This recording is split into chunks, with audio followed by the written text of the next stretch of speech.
There's been a lot of news this week about a shared platform for the next generation Toyota Tacoma and Toyota Tundra.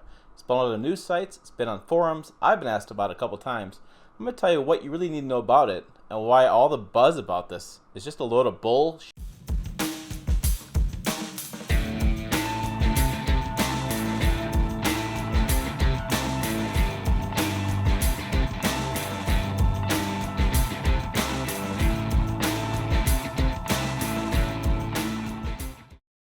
Hey, it's Tim of Pickup Truck Plus SUV Talk. My passion is trucks and SUVs. That's your passion too.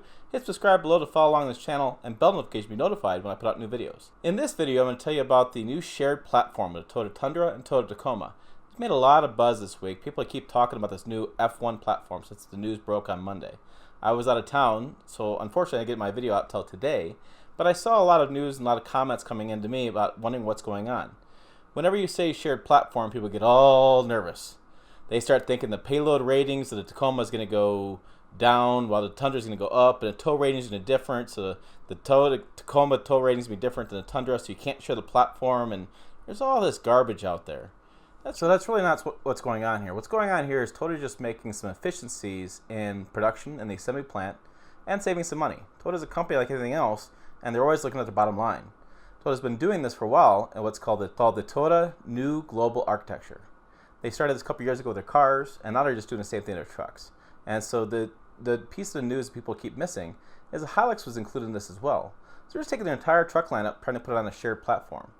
So what this means is inside the assembly plants is where it really makes a difference. So the exteriors will still be unique, and the interiors will still be unique as well. We're talking the core of the product. We're talking the frame, we're talking the brakes, we're talking the engine bay, we're talking the core that builds that all the products get put on as far as exterior styling, interior styling. So what you'll find is they're going to make changes to this to make it just easier to build. And so imagine this. Imagine you're working on an old truck like I do, and you're rebuilding it. And if you've ever done this, you know when you get in there wrenching that half the bolts are ½ inch, half of them are 3/8, half of them are 9/16. Imagine if every bolt you pulled out was a ½ inch. It'd make things easier, right? And it'd be more cost effective. You wouldn't need to go buy 3/8 and 9/16 bolts. You just need ½ inch bolts to replace the ones you have. And so this is what they're doing throughout the truck lineup. They're going to go look at simple things like how many bolts they're going to have. So if they have a listing probably on their screen of how many bolts are in each truck and what kind of each bolt is in each truck. And they're probably going to go, hey, you know, why do we have, well, in Toyota's case, why do we have 59 millimeter bolts and we have 5 10 millimeter bolts? It makes it take longer assembly line because now the assembly line that putting the 10 millimeter bolt in has to make sure he has that socket versus the guy that has 9 millimeter has that socket. And imagine on a global scale when you have all these plants building stuff and you're constantly buying different socket sizes for different bolts. It really adds to the cost. Yeah, in my shop, you know, in my garage, I got tons of sockets. I don't have a problem with that. But sockets wear out, sockets break, tools wear down, tools break, and then you're constantly having bins of bolts. You can see this. We were in Tundra recently in January doing a tour of the Toyota assembly plant there. And you can see where they have bins of parts and bins of bolts and things. It really just adds the complexity and makes the production process take longer and be more costly because now you're having to take all these new bolts in and constantly have 9 millimeter come in, 10 and 11 and 12 millimeter come in, versus what you could have is just the similar size of bolts, similar size of sockets, and then you look at interior parts as far as the power window motor. You know, if every Toyota truck had the same power window motor, imagine the cost savings there. How about the windshield wiper motor? There'd be tons of cost savings there. And so what they're going to look at is they're going to try to get those internal parts to be all the same throughout their truck lineup. They're going to try to make sure the bolts are less variety, and so you have more common parts throughout the assembly process. And that's going to really cut down on costs. And it's going to have the benefit to be nice for the consumer. So if you're working on your own truck from the next generation, so let's say you buy a 2020 Tundra, and you start working on it, what's great about that is you should have less variety of bolts and parts than you would as you've had in the previous years. Now this isn't new in manufacturing.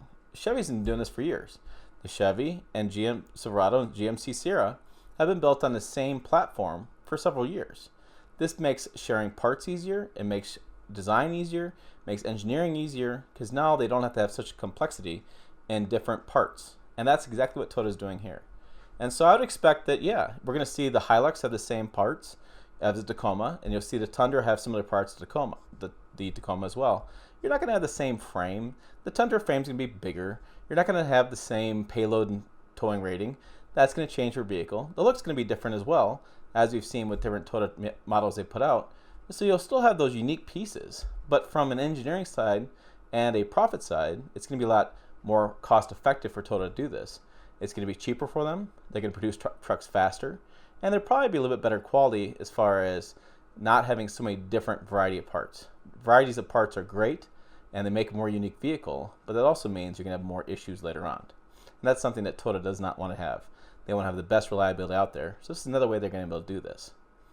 We're also probably going to see next generation Sequoia will have changes as well, and that'll go along the platform because it's already built on the Tundra platform, so it makes sense to build on the Sequoia, the new platform as well. I would also theorize the 4Runner is going to come in line with this as well, but the 4Runner will probably be shared platform with the Prado and with the GX460 and the LX570 that we saw in the Tara facility. So that probably won't mirror what the Tacoma and Tundra are going to be built. It's probably going to mirror what's on the production line. So again, this news blew up, and it's really just a bunch of hokey. It's just internal speak that Toyota has been doing internally that's not going to make a hill of beans for the consumer. It's not going to matter to you guys at all, but it's going to get you all fired up to say it's the same platform. There's really not much here you're going to be worried about. You're not going to worry about being too vanilla. Again, this is all underneath the exterior skin. This is all going to be inside the internals. So it's going to make it it's going to be a lot easier. So let's, for example, I said with the power window motor, if your power window motor broke on a Tundra, you could get the same one from Tacoma and Tundra. It's the same part. Man, that makes things a lot easier, doesn't it? When you go to the auto parts store and it's the same motor for all of them, it makes it easier on auto suppliers. It actually would probably make parts cheaper, so instead of building different ones, they can build all the same. And it's going to make it easier for you to find those parts because going to a junkyard, you can find them off all those model years will have the same parts. Now, they may already do this. I'm just using that as an example. And that's what you're going to look for in this new shared platform. So there you go. That's what you need to know about the shared platform news that came out with the Toyota Tacoma and Toyota Tundra. Not going to mean anything for consumers. Don't worry about that. So just relax. Slow down on the keyboard warriors. There's not much going on here.